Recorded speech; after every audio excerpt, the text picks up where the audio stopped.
Раньше мы строили планы, мечтали, рассчитывали на потом, и жизнь казалась предсказуемой. А потом все изменилось. Ковид, война, опоры, на которые мы опирались всю жизнь, просто исчезли.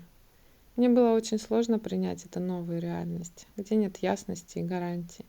Пришлось учиться жить в полной неизвестности. С началом войны моя жизнь резко изменилась.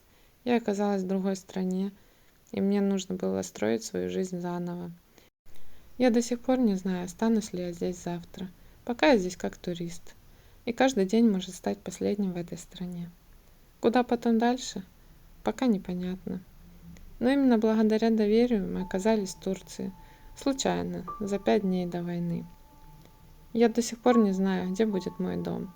Но я точно знаю, доверие привело нас сюда. Оно же приведет и дальше. Пусть даже на время. А как ты учишься проживать неизвестность? Поделись, пожалуйста, в комментариях.